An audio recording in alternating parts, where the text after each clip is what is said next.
I would call it the jewel of the state. Nestled in Arkansas's River Valley, Bill West has always called Russellville home. I went to school here, all my friends, we ran around together on the weekends just like anybody would in a small town. Over the years, he's seen the city change, flowing with the passage of time like the water below. But this view never has. Right behind Dardanelle Bay, you have Mount Nebo. It's gorgeous.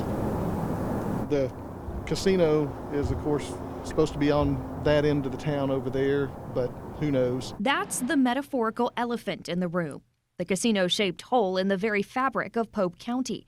Mandated by law, fiercely supported or opposed, the long-promised Pope County Casino has yet to be built. Some are betting it never will be. But to place a bet, you first have to know the game. And this wheel's been spinning since 2018. We begin with a passed constitutional amendment looking to shuffle the deck on gaming in Arkansas. 4 first-ever casinos to be built in Crittenden, Garland, and Jefferson counties, and a 4th set for Pope County. 5 years later, still without a casino. Right from the start, reaction to the gamble was mixed. The election was clear that is something that we are not excited about in Pope County. When it materializes, I think it'll all be a win-win. The town was split. While the amendment passed with 54% of Arkansans ready to cash in, 60% in Pope County were opposed, unwilling to try their luck. I just think we feel a little bit overwhelmed by saying, here, it's your baby. And we weren't asked. The debate spun on. It's just going to bring more positive opportunities for the area. I don't think it'll help produce the kind of community that I would like to continue living in. 150,000. Some even going so far as to attempt to repeal the amendment via ballot initiative. This is really wrong where the entire state makes a decision for what happens in one community, and this is what we're trying to correct here. An effort that failed, but as one showdown played on. A new game arrived, not just if a casino should be built, but by whom. And just like here, who wins isn't up to you. While opinions on the casino kept the town buzzing, that wasn't what stopped a groundbreaking. That came down to decisions made outside the county, in the courts and meeting rooms of Little Rock. Pointy will come to order. The Arkansas Racing Commission had already sounded the bugle, deciding which horse to back in the race for the casino license.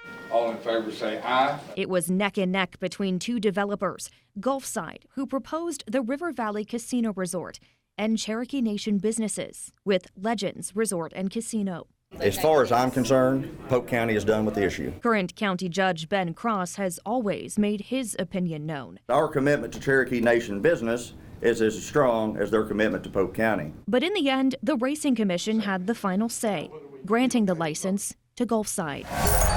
It's just a wonderful feeling. It's been a lot of hard work. With a successful gamble and a jackpot win, Gulfside celebrated the end of a 2-year bet, coming out on top. Or so they thought. What ultimately stopped the developer from moving forward happened in a different venue, trading the table for the bench and a license for a lawsuit. At issue was a letter, part of the application process, signed by an outgoing county judge. But requirements needed the signature of a current county official, a technicality pointed out by their competitors that made all the difference. In 2021, the Arkansas State Supreme Court showed its hand, rescinding the license and reshuffling the deck, with only one ace left to play and only one qualified applicant left. This, I think, was the turning point. Cherokee Nation Businesses and Legends, waiting in the wings, ready to break ground. We just literally refused to believe that there was going to ever be anybody else here. With the go-ahead they'd been waiting for, land was set aside. And plans were drawn up for this plot off Hobnob Road. I'm a contractor in town, and every contractor in town is expecting this to happen. It should have marked the end for the county after years in limbo.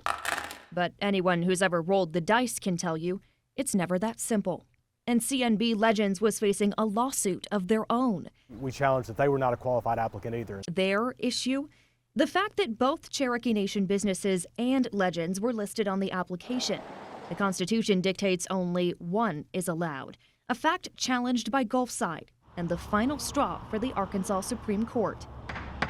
We're really happy today the Supreme Court saw it our way. The stop to a winning streak. We're disappointed by today's ruling. And yet another license revoked. Now, 5 years since the amendment, with nothing to show.